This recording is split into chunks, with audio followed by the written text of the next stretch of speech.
Neața și bine ați venit la un nou episod din Creștem Împreună.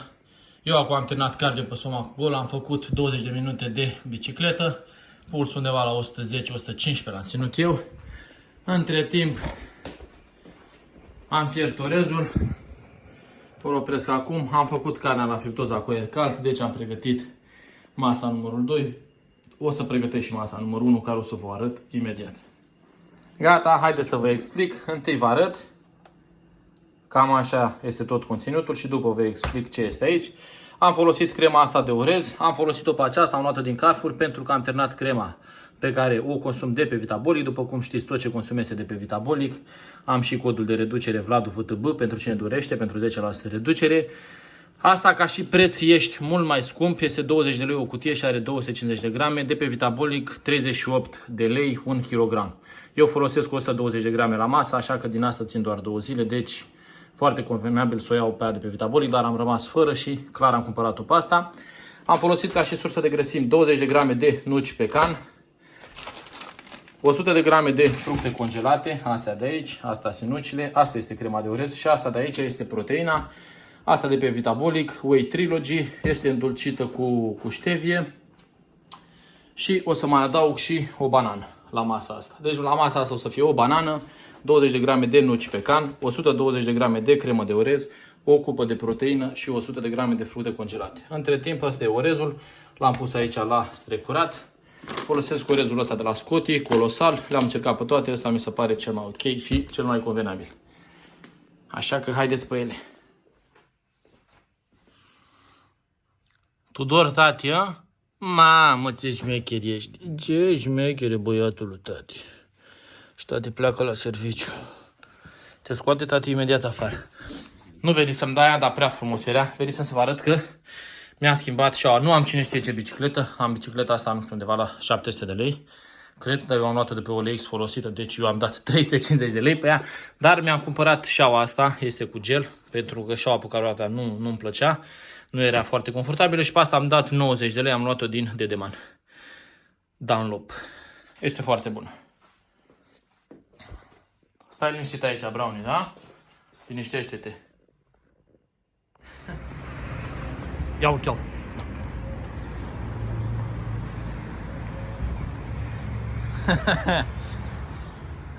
Gata, am ieșit afară.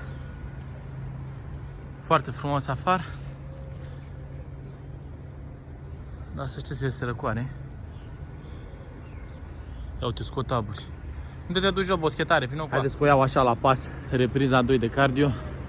Că de fapt ăsta mă scoate pe mine la plimbare, nu eu pe el. Trebuie să mă duc unde vrea. Ia seama că să văd aburii. Nu o să văd. Dar să știți că scot. Deci ați văzut cam ce fac dimineață. Mă trezesc.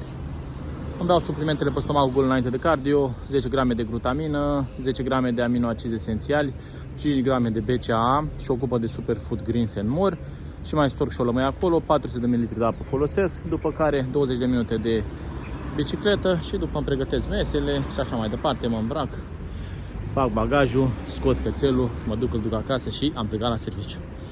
Așa că ne mai vedem pe parcurs. Vă pup și pe ele! Acum ștergem cățelul. Ia uite, 14 lei șervețele. Ia uitați cum așteaptă. Ia uitați ce față are. Ia să vedeți cum face. Viață de câine. Hai. Hai să șteargă tati. Hai. Așa. Ștergem la curulet. Ia uite ce murdar e. Acum am luat alt șervețel și îl ștergem pe piciorușe. Uitați-vă cum stă. Bravo, Brownie. Bravo, tati. Nu am reușit cu șervețele. A trebuit să-l spăl pe picioare jegos. Uitați-l. De ce ai intrat în amol, bă? Ha? Ia uitați-l, l-am spălat. Acum să-l ștergem.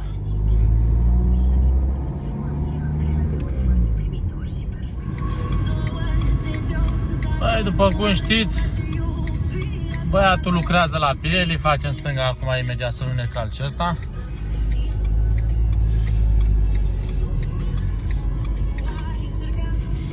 Uitați, acolo este secția mea, unde scrie P0.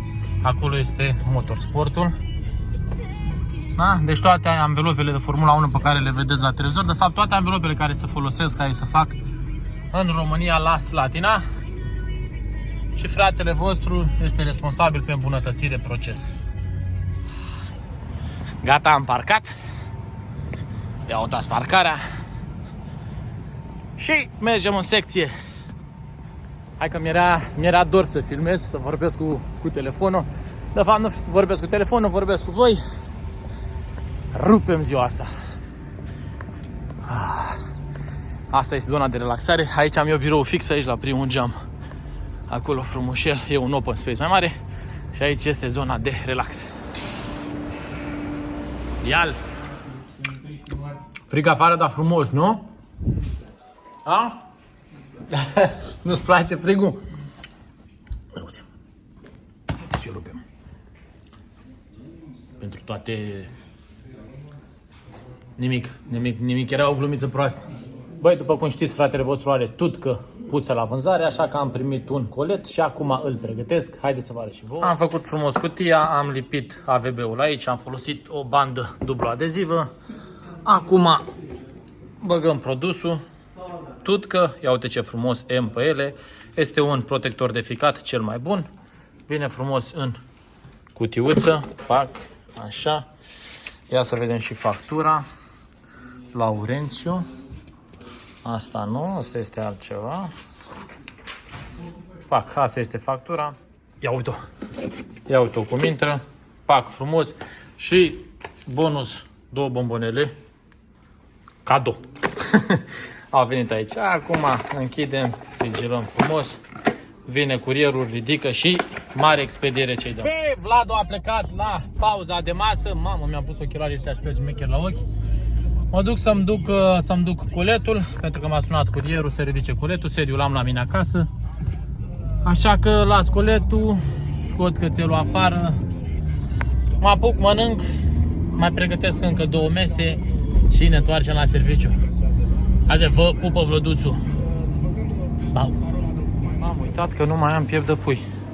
Spuneți-mi că aveți piept de pui. Ăștia nu au piept de pui. Cel mai prost market, Carrefour. Mă, nu cred așa ceva.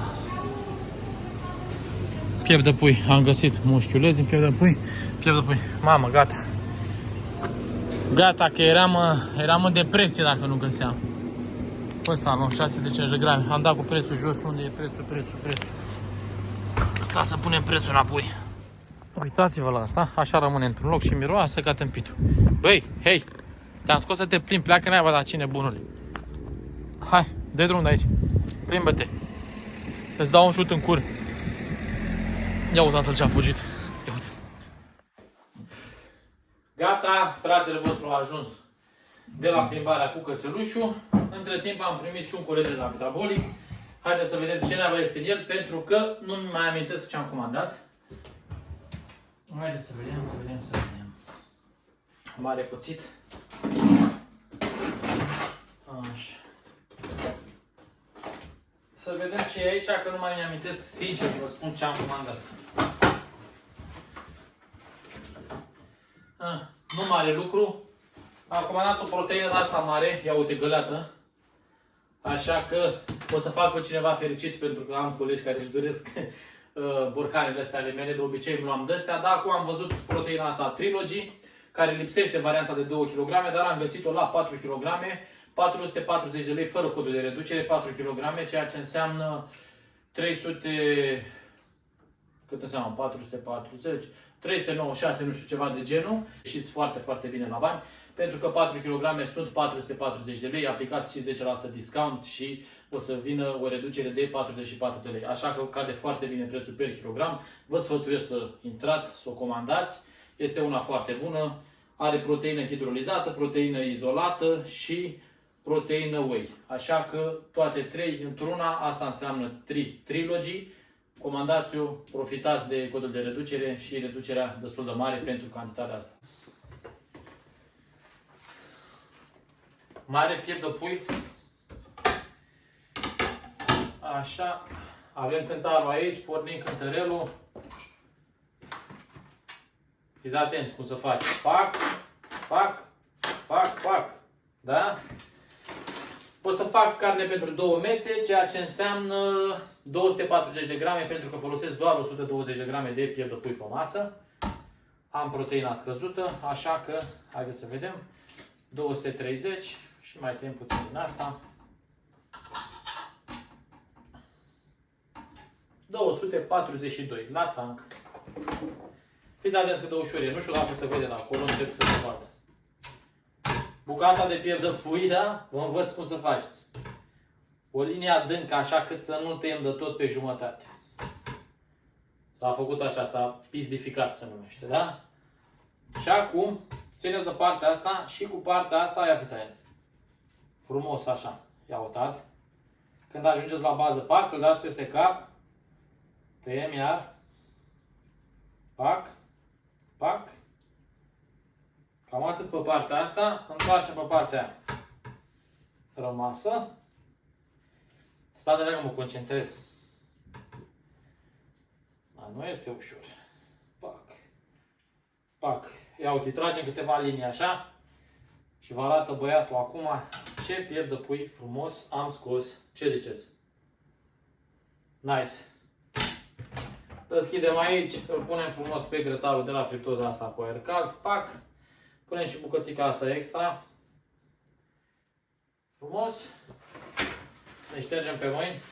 Venim cu grătăreul ăsta aici, deasupra la ghiuvetă. Sare fină. Pac, pac, pac, pac, pac, pac, pac.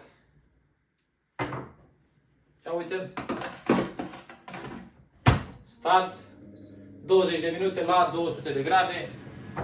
Așa că să nu ziceți că e greu, este foarte ușor. Orezul l-am deja făcut, decât îl împart în caserole și cam aia e. Gata, cam atât cu pregătitul meselor și treaba asta.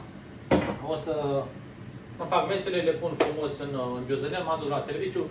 La ora 5 o să termin serviciu, vin acasă, geanta și mergem să dăm quadriceps. Așa că vă filmez după ce termin serviciu. Am ajuns de la serviciu și mă joc cu băiatul meu. Ia uitați-vă.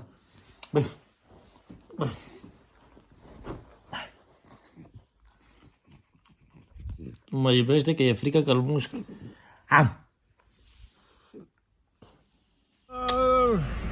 Nu începem bine, mi-e somn. Eu am plecat la sală, dar am oprit până la... Ia repede să te focalizăm și pe tine. Asta de spate e nepoată mea, stați puțin, ia uitați. Ce țigăncușă frumoasă. Am plecat la sală, dar am fost cu fratele meu, cu golanul ăsta să-și plătească la DJ aici factura. Asta să focalizăm ăla de acolo, ia uite.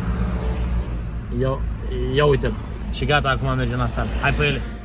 Gata, a ajuns băiatul. Băi, n-am mai făcut la pantalon scurs, nici minte nu mai țin. Ia uite, scofericile mele le distrug astăzi.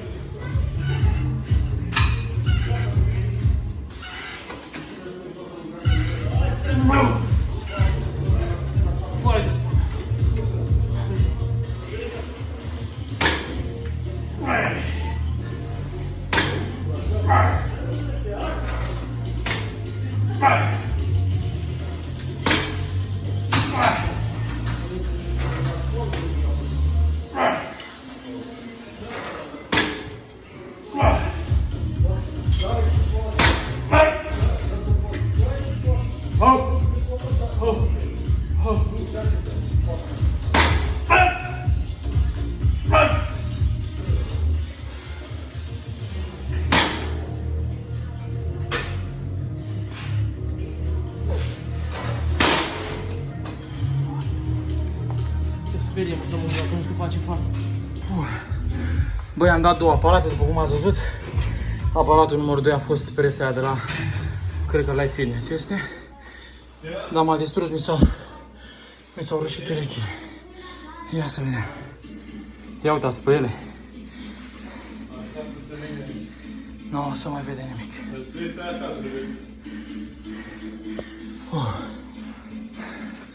La Doine să ceartă cu fetița. Că vrea și ea la baie. Săraca și i-a spus: stai acasă, tată. Dacă te duci pe tine. Hai repede cu Mișu, hai. Băi, doar cine lucrează picioare, știe până ce dracu chin poți să treci. De asta înseamnă să fii nebun, așa suntem noi, ăștia cu sala și acum o să facem genul la liber aici. Așa că hai să vedem. Ești pregătit, scărișorene? Nu prea sunt de genul. Nu prea? Nu prea. nu prea le avem cu genul la liber. Am pus 40 cu 40. Următoarea serie, dacă o să meargă, o să pun 45 cu 45. Nu pun foarte mult, că vreau să focusez totul pe quadriceps, nu vreau să ridic din inerție. Așa că fac mai controlat. Oricum pentru mine trebuie să pun cu o greutate mare. Pentru alții poate mică, dar eu am lucrat doar la Smith. Și când lucrez la liber, în prima fază nu e vorba doar de forță, e vorba să ții și echilibru, mai mult sfaturi.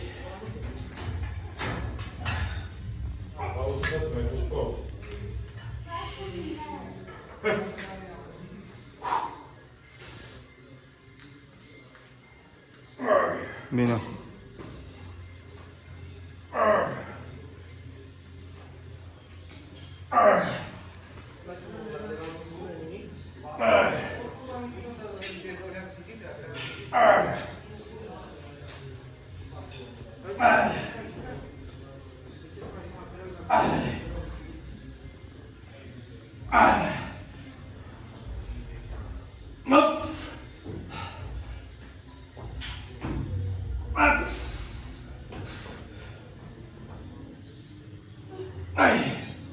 Bravo.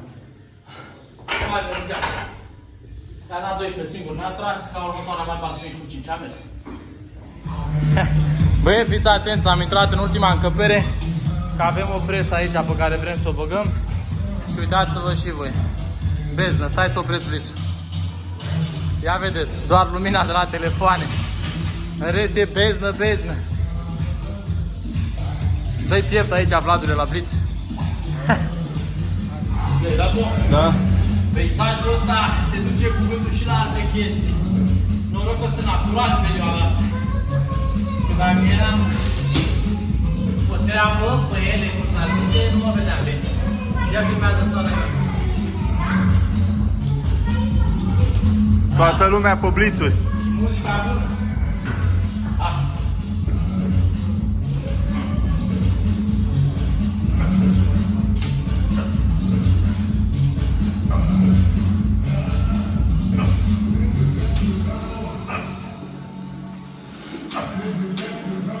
Gata, bă. Ia fiți atenți la nepoate. Ia vezi. Bine, Rebe! Dă-i bătaie! Băiele! Băiele! Băiele, tati! A dat pe lângă. Băieții au terminat. Ne vedem de acasă, de la America Express. Ce faci, Rebe? Ai ieșit la bancă?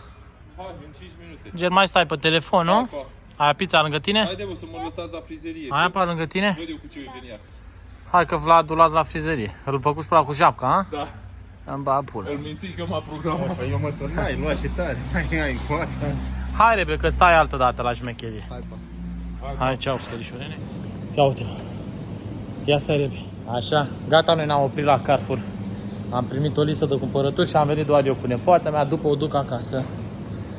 Hai, Rebe, să vedem ce ne luăm, mă?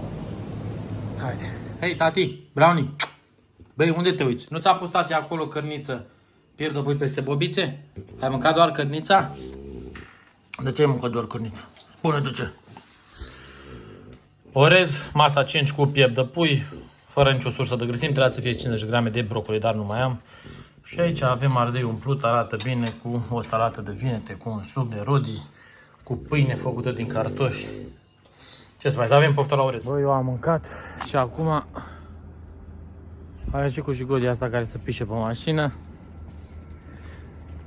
Deci am o zi cam plină, cam așa sunt zilele mele.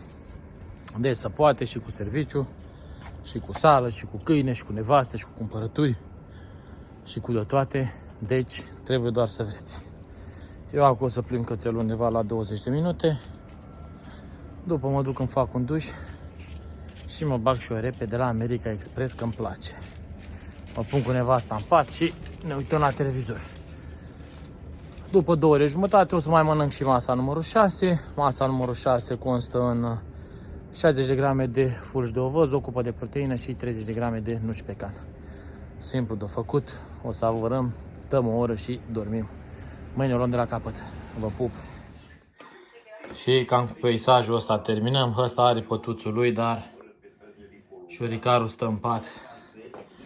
Și uite cum vine și Vladu masculul alfa, apă, pernița mare cu memorie și pernița mică fără memorie și altă perniță mică pe care o țin în brațe. Și emisiune. Și cățel, ia uite. Așa că vă mulțumesc pentru vizualizare. Nu uitați să dați un like, un share și un subscribe pe ele.